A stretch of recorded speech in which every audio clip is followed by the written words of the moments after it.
Hi, yeah, it's Jackie here with the LGFA, and we're on a call today with two special guests. I have William Harmon, who is Head of Coach Development with the LGFA, and I have Anna Galvin from Kerry. My two guests are from Kerry, but Anna is a newly crowned TG4 All-Star. She's a TG4 All-Ireland Senior champion with Kerry from 2024. So, Anna, congratulations on all of that good stuff. Thanks a million, Jackie. It's Yeah, been it's been a good time. a good year, yeah. Absolutely, absolutely. So what we're talking about today is the importance of self-reflection from a player's perspective. Will, yourself and Bernie Durkin from Kilcock in County Kildare were on recently talking about the importance of self-reflection from a coach's perspective. So now we're going to delve into a player's perspective on today's show. So Anna, I'll come to you first. I'm going to once again reiterate those great congratulations. Well, you've had quite a journey. Before we came on air here, we were talking about an injury setback you had early on in your career, losing a couple of All-Ireland finals. And I think you're an ideal candidate on the whole self-reflection piece in terms of how you picked yourself up from the disappointments, how you reflect now as an All-Ireland champion and an All-Star, and how you reset and go again for more goals in 2025. Self-reflection, Anna, first and foremost, it's very important for personal growth and development. Something I'm sure you're keenly aware of. Any particular thoughts on that area? Yeah, I suppose to be able to play intercounty and to play, no matter what level you're at, really, to be able to improve is key. And like we always want to be building and moving forward and being able to have that kind of that growth mindset and being able to learn from setbacks and challenges. Like you mentioned, there's been a fair few for us in Kerry and for myself and things like that. So you kind of just have to be able to try to look. In a way, you obviously have to just acknowledge that sometimes there's the upsets come and you have to spend a little bit of time dealing with that emotion as well. But eventually you do have to get over it and get through it by kind of flipping it on its head, right? Like how can I move forward? How can I change this into like an opportunity to learn or to grow a little bit? Where do I need to develop? So yeah, it's essential, really. I don't know how you stay in a game for any decent length of time or stay playing or stay at anything in life if you don't have that little bit of an element of self-reflection and that personal development side of things. Absolutely. Anna, can I ask you a personal question in terms of you're probably aware of the Kubler-Ross model when it comes to grief and dealing with grief can come in many ways and many forms. But you suffered a serious ACL injury a number of years ago, and you also suffered the heartbreak of losing All-Ireland finals. Can you compare the two, and what was the harder one to come back from, if that question makes sense? And in terms of the whole self-reflection piece, what did you have to go through to say that, yeah, look, this isn't great at the moment, but there will be light at the end of the tunnel?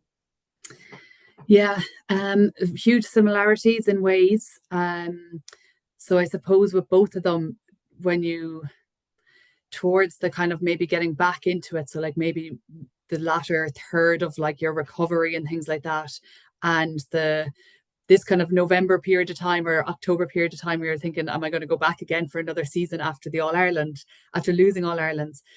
Kind of the same thought process of, geez, can I actually put myself in the position to go through this potential heartbreak again?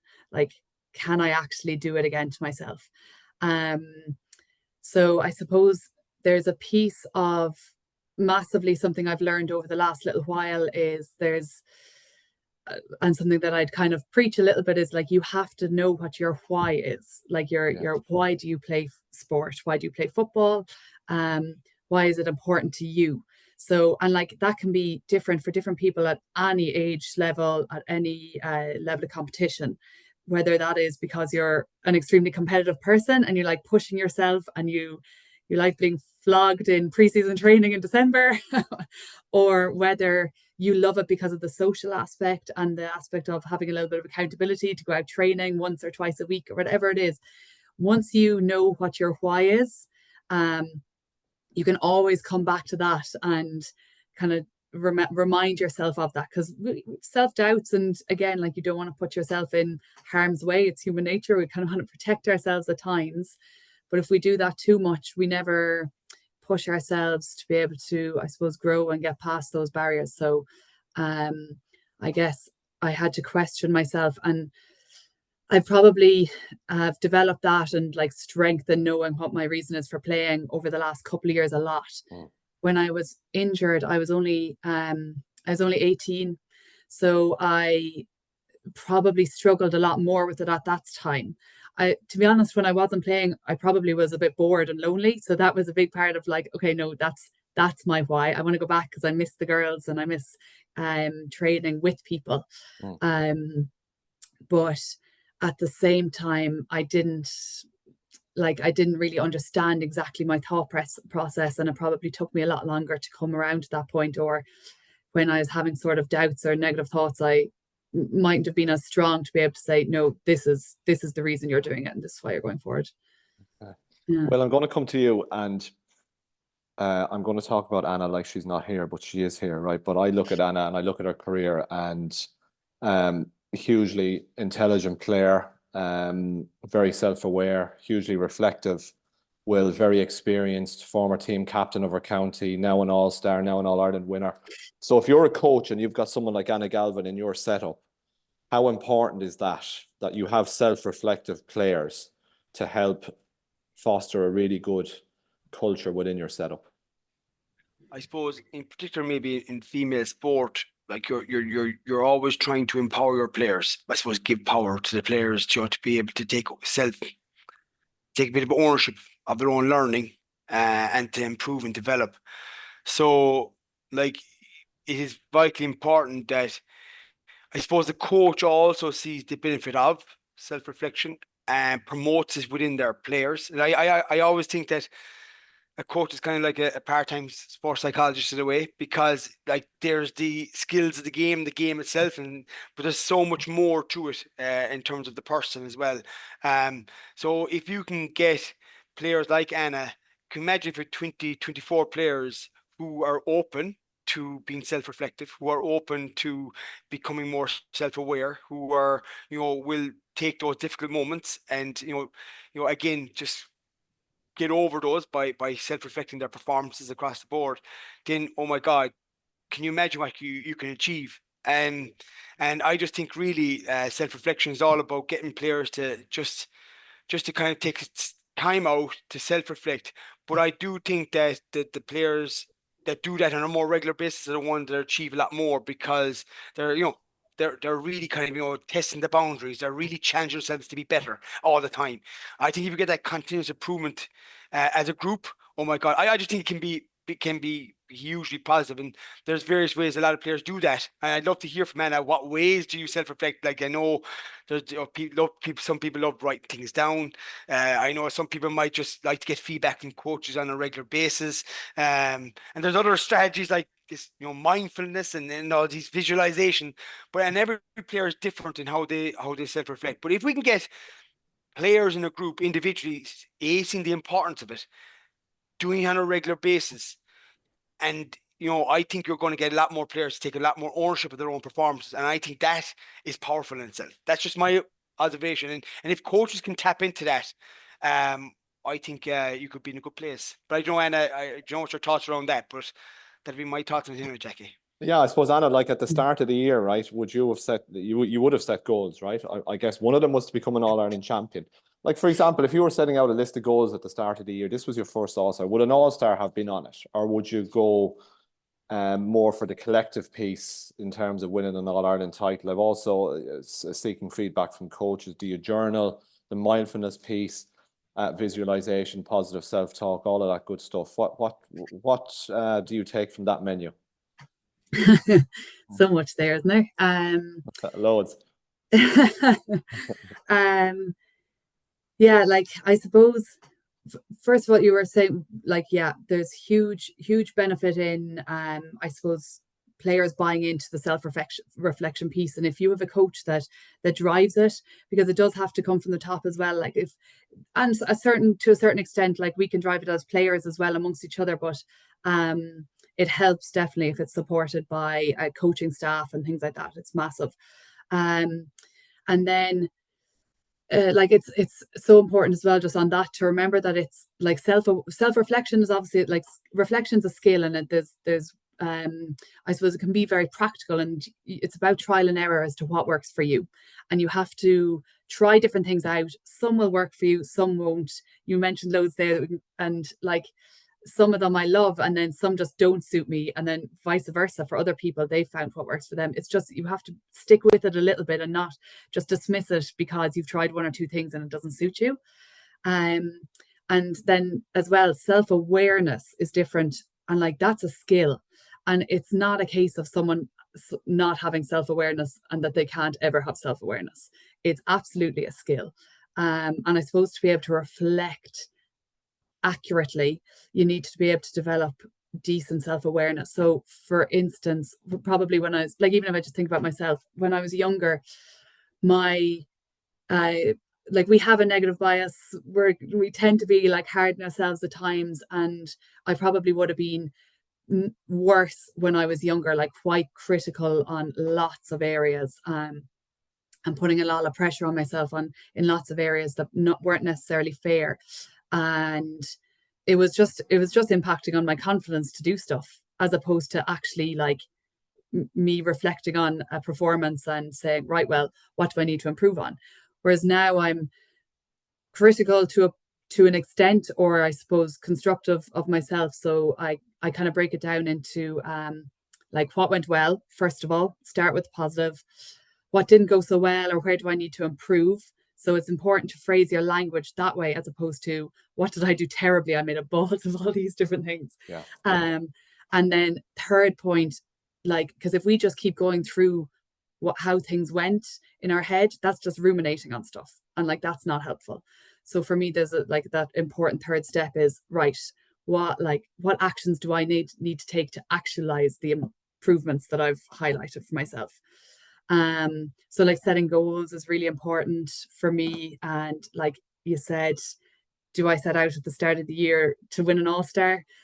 And like, I know nobody's going to say yes, but like nobody does, I don't think. Like the idea, I suppose what we set out at the start of the year to do is to play to the very, very best of our abilities, so that we can help the team move forward in the best way possible.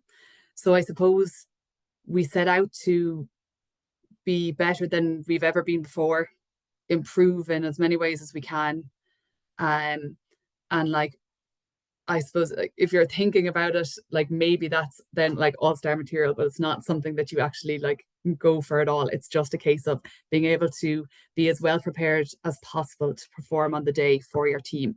So perform, whether that's in Brosnan, below in Kerry, or whether that's in Crow Park, like you just need to be able to be prepped and ready to go for that.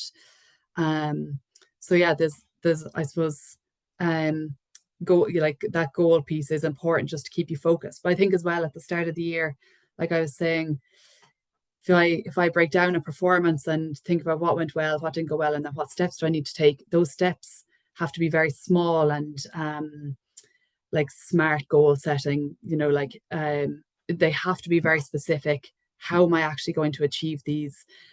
What time frame am I putting on different goals? Things like that.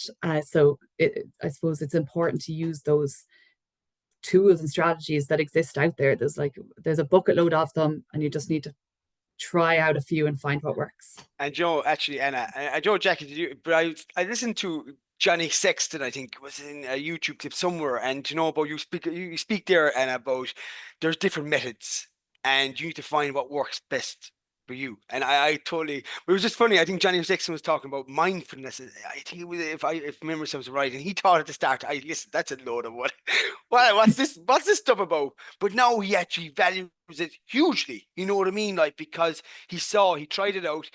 He actually saw, he had a positive experience, and he saw the benefit it was doing to his performances. So I suppose, it is some of these techniques out there, I suppose, can be kind of for some players, oh my God, that's out there. That's something but I think just trying these things out and then just finding what works best for everyone. So I love writing things down, and I don't know what you're like, but I just love writing things down. Whatever comes to mind, I'd write it down. It could be a scribble, but I think when I write it down, it gets out of my head and I move on.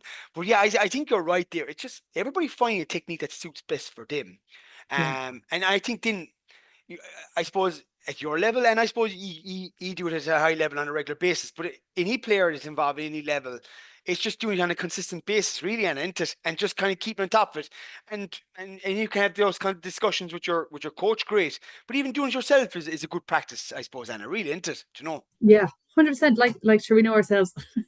When I go back to kick a ball now, I won't be able to kick it over the bar to save my life because it's a skill, and I probably haven't been doing it enough for the last couple of weeks. But like that's it. Like everything is a skill, and reflection is a skill, self-awareness is a skill. And if we don't work on it consistently, it falls down and it's not as strong. Like we have to work on things to keep them strong. And Will, I was laughing at you. I was listening to you chatting to Bernie last week or the other week, and you were saying how you lose your notebook all the time, because I do as well. And between like jumping in and out of cars with like going training with different girls and swapping gear bags, I was losing notebooks left, right, and center. So I ended up just leaving my notebook at home, and I like send voice notes to myself. I'm like a mad woman in the car going home, voice noting myself, and then I'll do my writing at home or whatever. But you just have to find what works, because similarly. Yeah, Anna, did you ever see? Did you ever watch Suits, guys? Right, there's a lawyer in Suits, Lewis Litt, and he goes around with his little dictaphone talking to himself. So that I mean, that's only a small thing, right? But I mean, at least he gets all his thoughts down. He's not in a position where he's going to lose a physical notebook now. He might lose his dictaphone. But look, whatever works, it's the small little things.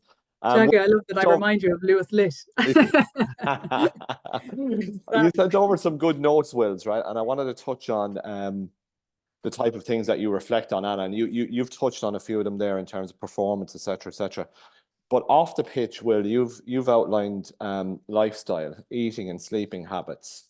Like for example, the general day-to-day person who might go to the gym or go for a run or whatever. Now I'm not talking elite level athlete status like what Anna has achieved, but you know yourself, if you go to the gym or you go for a run and you're not feeling great, you might look back and say to yourself, I slept terribly last night, or I didn't eat well today, or I didn't hydrate enough. So Anna, those off the pitch things are massively important as well. Good sleep, good nutrition, good hydration, good support circle, positive reinforcement in everything that you're doing.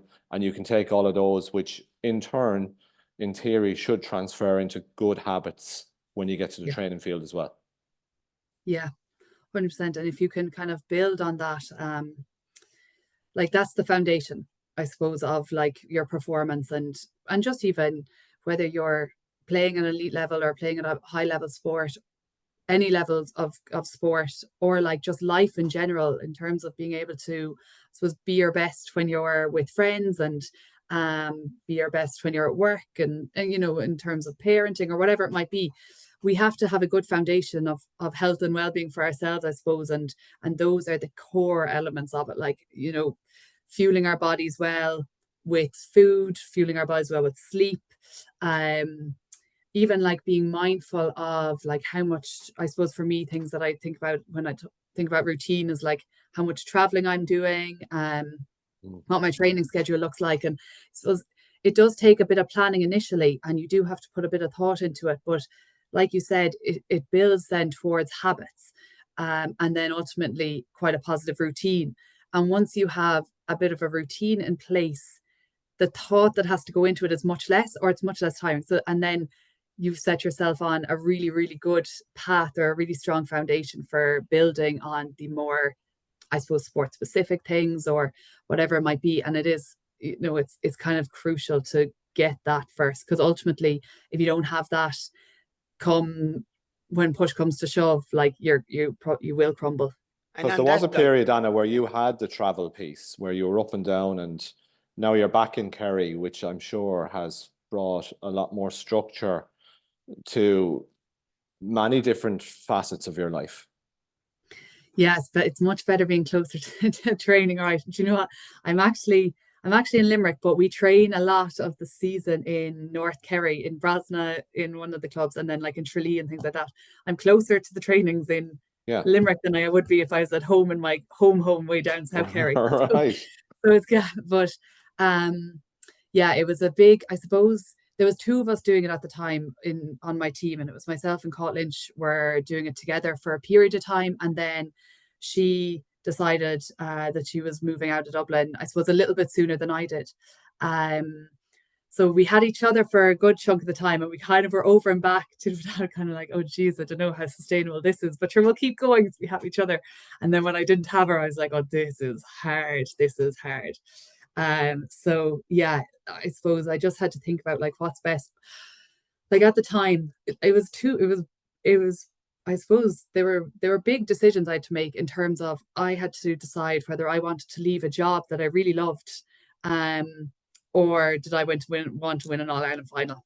And I decided I wanted to win an All-Ireland final. So I left and like I was so sad leaving because I did really love it.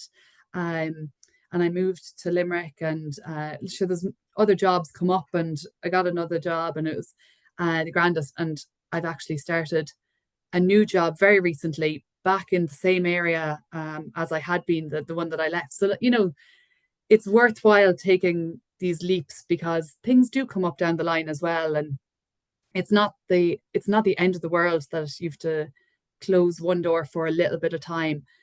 But sometimes you do have to make decisions to help, I suppose, you to be able to commit fully to one thing, because it's very hard. If you spread yourself too thin for too long, it's not sustainable, really.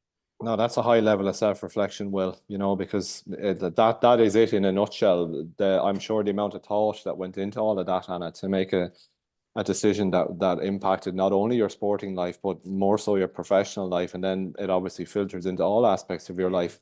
And Will, I just there, Jackie. That's a high achieving athlete, you know. It is, and I suppose I blame Cait Lynch, you know, because there must have been awful conversations going up and down that car, and also I suppose then you're going up and down the car on your own, and geez, you're overthinking it. I'm waiting, no, but yeah, that's seriously high level, and just going back to, I suppose, and at the point there about, you know, the sleeping habits and the eating habits, and how can you be the best you can be? And sometimes we always blame fitness if you don't perform to the best of your ability. But actually, you know, athletes, and this is in club levels, you know, even involved with club, I might get there just to write down Monday to Friday in a piece of paper, you know, what do you eat today? And when, you know, what time do you go to bed or what time do you get up? And it's very interesting that when someone writes something down and then, you know, you look at it and go, geez, I'm going to bed at 12 o'clock every night. And you know what? I'm actually getting up at different times every morning. Or geez, you know what? I'm not eating till 12 o'clock in the afternoon. Or geez, I'm having an old packet of biscuits there at 10 o'clock at night with a cup of tea. You know, and you're going, oh my God, you know, maybe if I just change one or two slight things, you don't need a nutritionist. Jesus, just, oh my God, maybe if I stop having that cup of tea and biscuits at 9 o'clock, and maybe, you know what, if I get up at the same time every morning and have something when I get up and eat, it's amazing how even just those eating habits, sleeping habits can make huge difference to you. And I just you mentioned that.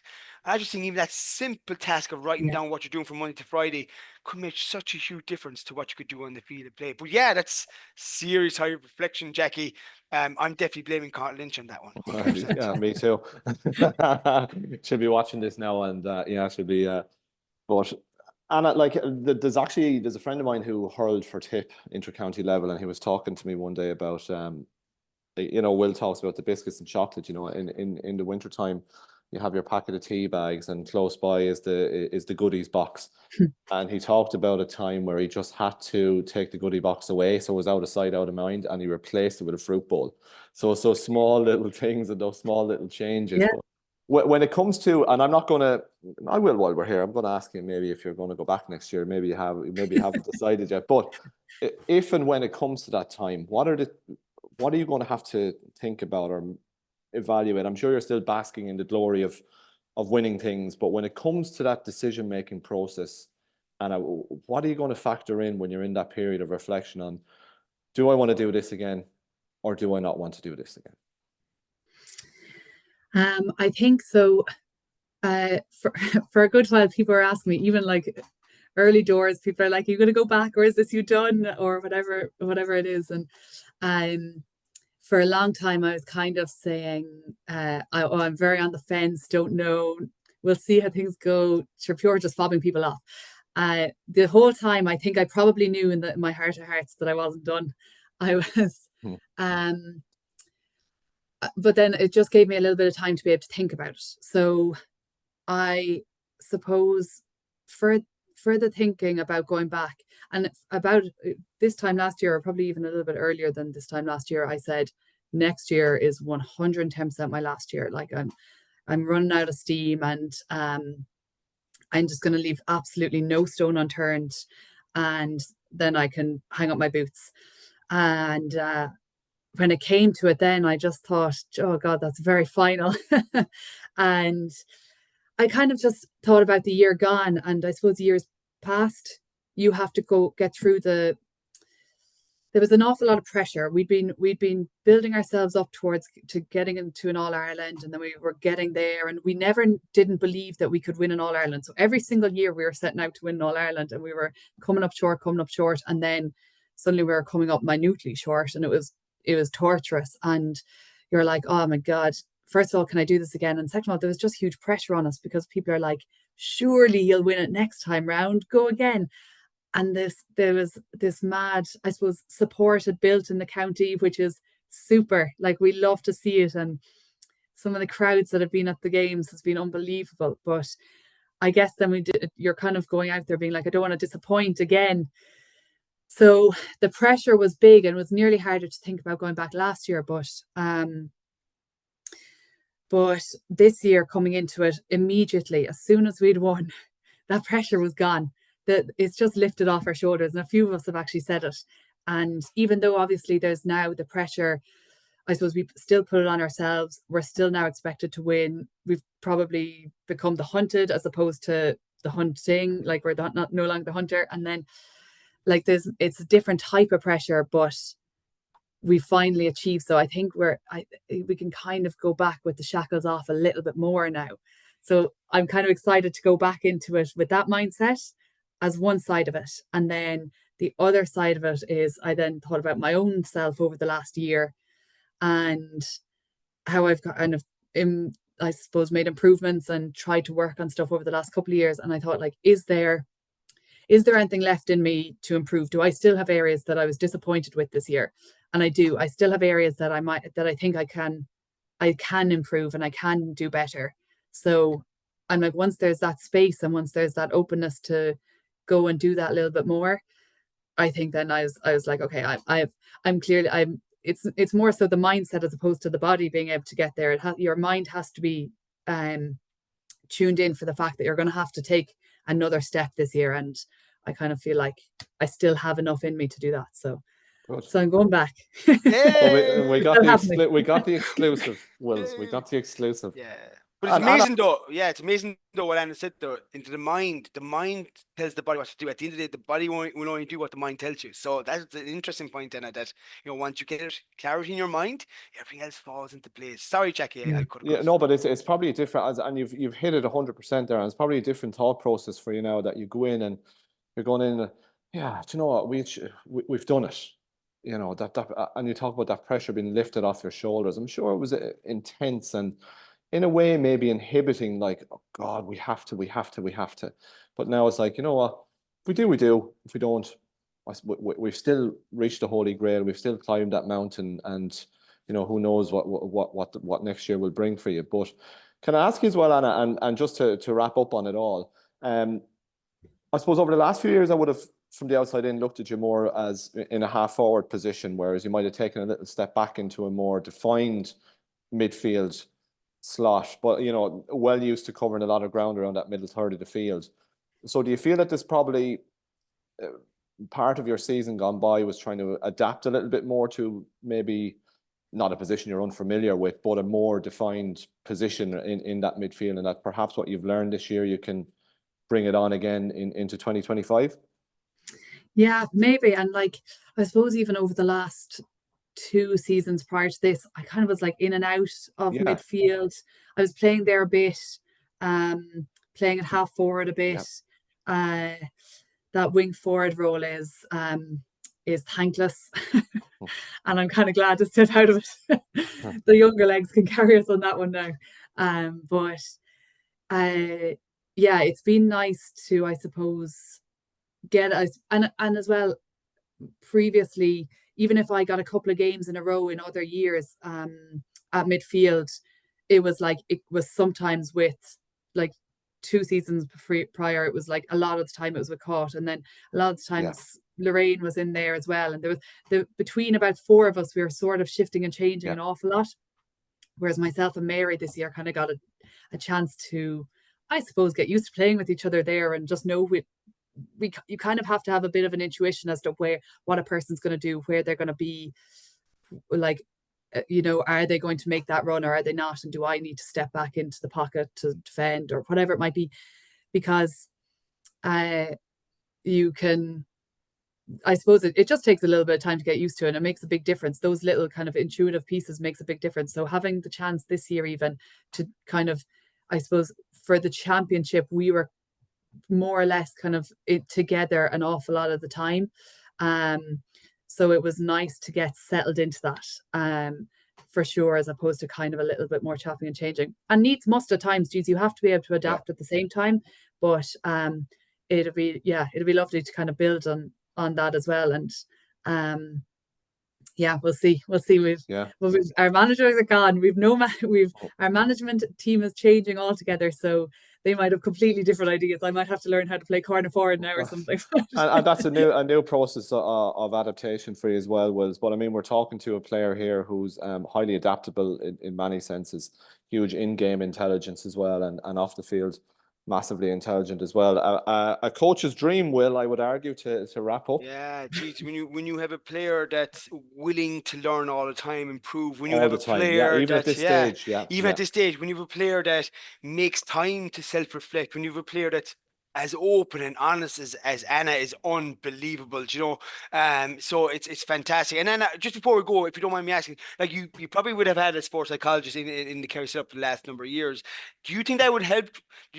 Do you think that helped you become better at self-reflection, or do you think that was just an innate thing that you had yourself internally? That'd be my final question to Anna, because I'm very interested in that, Jackie. Apologies, I know you're probably... No, absolutely. No, I am too. So go for it, Anna. Yeah, so we've had sports psychologists, and last year we had Claire Thornton was working with us, and she was super. I suppose she was bringing it back to very, very practical things, and I love that element. And like I'm an occupational therapist, what I work as. We work with like very practical, like it's all about the doing. So I suppose I really liked her style, and that really helped me. And we worked on things over the course of the year. So we started in January, we did different things. She kind of introduced bits and pieces and gave us time to practice, but she also held us accountable. She's like, did you try it? Like in the game, you freaked out at one point. Did you consider bringing in like those bits and pieces that we talked about, or whatever it might be? So, you know, you had someone just supporting your kind of development of that self-reflection. So like, I probably like the self-reflection piece of things anyway. So I might be more like open to it. But I think like you still need to learn it and practice it. And then it always helps if you have somebody, and it doesn't have to be a sports psychologist, because obviously like loads of people are not in setups that include that. You just need somebody maybe that'll kind of, or just check in on you, whatever your goals are, maybe share them with someone or write them down, just kind of, I suppose, have that little bit of accountability, or somebody that can support you, whether that's a coach or whoever, someone that can support you in working towards them and hold you accountable as well. It's useful. And have that open mind as well, Anna, because a sports psychologist, not everyone buys in. Yeah. No. Yeah, so it's to have that open mind on everything. For sure. Yeah, absolutely. Anna, honestly, we could chat all day. Can I wrap it up by just once again saying very well done. You know, after seeing what you went through over the last number of years. I mean, I think the 2023 final, as it was, just that final whistle. I mean, I don't think I've ever witnessed scenes of utter desolation. As you guys, so to come back and do that and to scale those heights in 2024 was an absolutely remarkable achievement. So well done. and you deserve Thanks a everything that million, comes your guys. way. But Wills, would you like to wrap it up in your own inimitable fashion? Yeah, really enjoyed that chat, and thank you very much. And I'm sure Ashton O'Connell will be here listening in, listening to all the feedback and stuff on My that one. twin. Yeah, your twin. Yeah, so I just want to say, a few weeks ago we had Bernie Durkin on from a coach's perspective, and there was really some really good insights there from that side of the house. But today, listen to Anna from a player's perspective was really refreshing stuff, and really insightful and really interesting stuff. So, Anna, thank you very much for taking the time to be with us today and to share your thoughts around this piece around self-reflection. And thanks, Jackie, for the last number of weeks in facilitating that discussion. And we hope that our listeners listening in will enjoy this show and the last show, and probably maybe might take one or two items from it that might help them develop as a player, or me even as a coach, over the coming weeks and months as we enter into 2025. So, and on that note, I just want to say thank you very much, and congratulations as well on a fantastic year individually, but also as a group with the Kerry senior ladies. Thanks a million, guys. Thanks for having me. No problem, Anna. We got the exclusive as well. Will, Anna Galvin is coming back in 2025. So best wishes. Anna, Will, many thanks for your time today. Really appreciate it. Thank you very Thanks, much. guys. Bye.